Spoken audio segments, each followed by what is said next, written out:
أهلا بيكم في مطبخ ليليان. النهاردة هنكمل مع بعض مخبوزات ونواعم العيد، وتاني حاجة هنعملها هي البيتي فور القمر اللي انتوا شايفينه ده.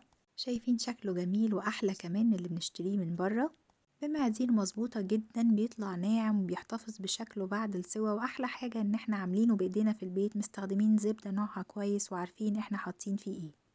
النهاردة هنعمل مقدار كيلو من الدقيق. هنحتاج كيلو من دقيق جميع الأغراض منخول كويس، وممكن كمان تستخدموا الدقيق المخصص للبسكوت.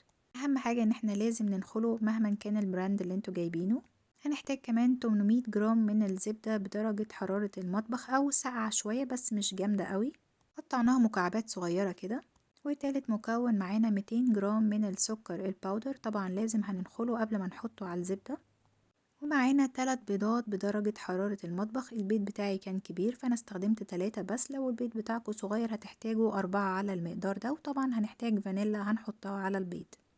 أول وأهم خطوة في البيتي فور هي إن احنا هنحط السكر الباودر على الزبدة، وطبعا زي ما قلنا لازم ننخله كويس، وهنبتدي نضربهم مع بعض لغاية ما السكر يدوب خالص والزبدة بتاعتنا يفتح لونها وتبقى عاملة زي الكريمة. وكل شوية هنوقف العجان أو المضرب بتاعنا، ننزل الجوانب ونبتدي نكمل ضرب لغاية ما تشوفوا اللون يبقى فاتح وكريمي زي ما انتوا شايفين. بعد كده هنبتدي ننزل بالبيض بيضة بيضة، كل ما البيضة هتختفي هنحط البيضة التانية لغاية ما نخلص كل البيض بتاعنا. زي ما انتوا شايفين الخليط لسه كريمي وفاتح، لازم يكون البيض بدرجة حرارة المطبخ علشان ما يفصلش منكم. واخر حاجة هنحط الدقيق كله مرة واحدة، وما تخافوش المقدار ده مظبوط جدا، انا بعمله بقالي سنين. وهنبتدي نقلب واحدة واحدة كده علشان الدقيق ما يطيرش بره، واول ما نلاقي الدقيق اختفى هنوقف عجن على طول. لو طولنا في العجن البيتي فور بتاعكم ممكن ينشف، فبمجرد ما نلاقي الدقيق اختفى هنوقف. والعجينة بتاعتنا لازم هتكون بتلزق.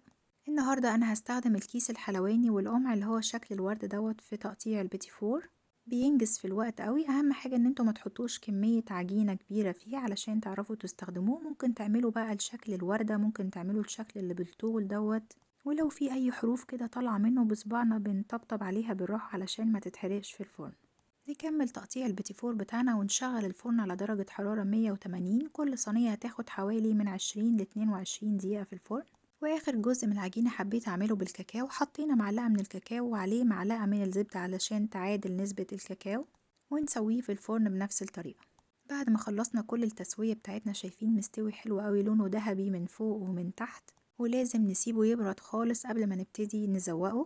انا سيحت بقى شوكولاتة دارك وشوكولاتة بيضة، وحطيت منهم شوية في كيس كده علشان انا عايزة احشيه بالشوكولاتة. ممكن كمان تحشوه بالمربى، بس المربى ساعات بتخليه يطرى شوية. وبعد ما حشينا كل الكمية بتاعتنا نبتدي بقى نغطسها في الشوكولاتة. وانا جهزت بقى سوداني وفستق مفروم، ممكن جوز هند، والشوكولاتة اللي هي الفارماسيل.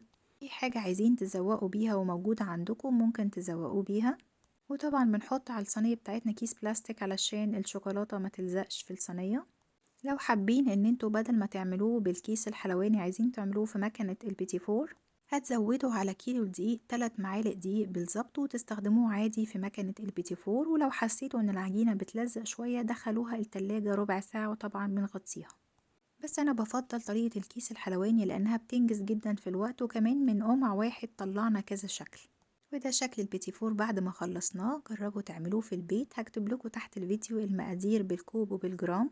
اهم حاجة امشوا على الخطوات مظبوط، وخلوا بالكم في التسوية ما تستعجلوش عليه وتشغلوا الشواية، هو هياخد لون ذهبي لوحده. ولو عجبكم فيديو النهاردة اعملوا لايك للفيديو، سبسكرايب للقناة، واشوفكم في وصفة تانية. Thank you.